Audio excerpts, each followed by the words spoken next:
Assalamualaikum warahmatullahi wabarakatuh. Perkenalkan, nama saya Zahrul Adian Muhammad dengan NIM T20181284. Di sini saya akan menjelaskan dan mempraktikkan bagaimana belajar Al-Quran melalui metode Dirosati Jilid 2. Terdapat 11 tahapan yang akan kita lakukan untuk mempelajari Al-Quran dengan metode Dirosati Jilid 2. Yang pertama ialah pengenalan bunyi huruf fathah dan fathatain.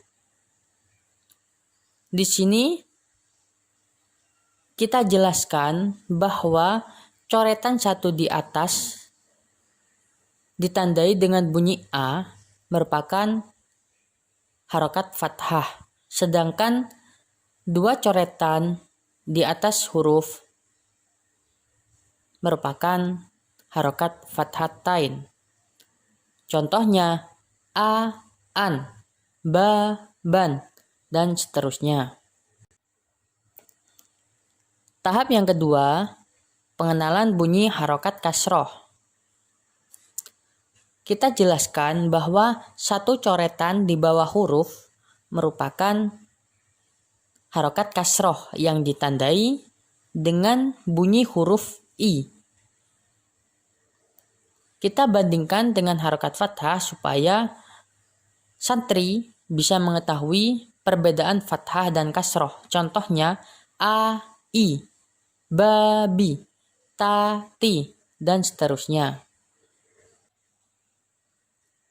Masuk ke tahap yang ketiga, yakni pengenalan bunyi huruf kasrotain. Dalam mempelajari ini, kita bisa menggunakan cara undur wakul, yakni lihat dan baca.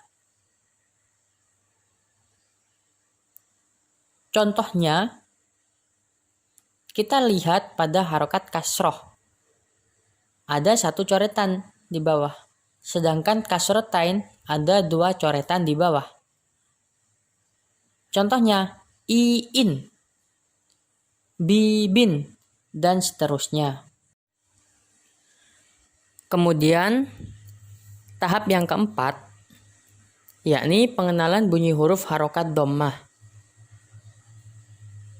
Bunyi ini ditandai dengan coretan di atas dengan ujung melingkar. Bunyi hurufnya U. Contohnya U, bu, tu, su, dan seterusnya.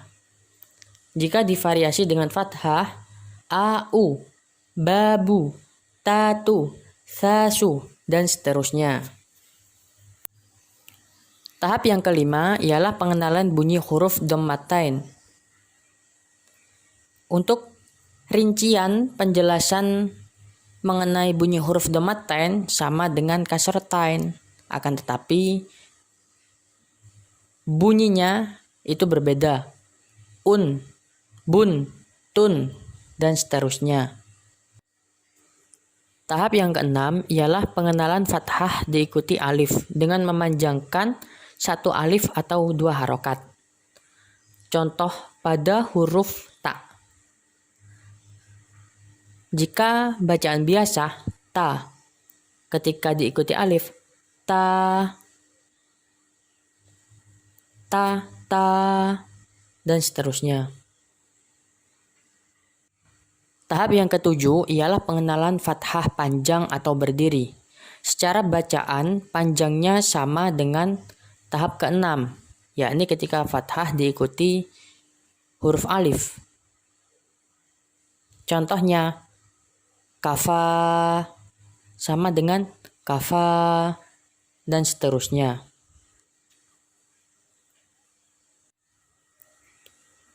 Tahap yang ke-8 yakni pengenalan kasroh diikuti ya sukun. Untuk pembacaan ini panjangnya sama dengan alif yang didahului fathah. Untuk melatih hal ini, latihlah harokat kasroh yang biasa, kemudian kasroh yang diikuti ya sukun. Contohnya ti, untuk membedakan mana yang panjang dan mana yang pendek. Dan latih pada huruf yang lain. Tahap yang ke-9, yakni pengenalan dhammah diikuti wawu sukun. Mengenai mekanismenya sama dengan kasroh yang diikuti ya sukun. Contohnya tu,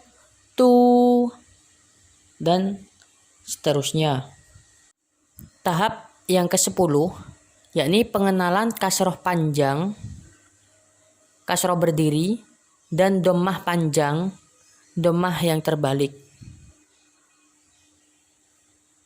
Contohnya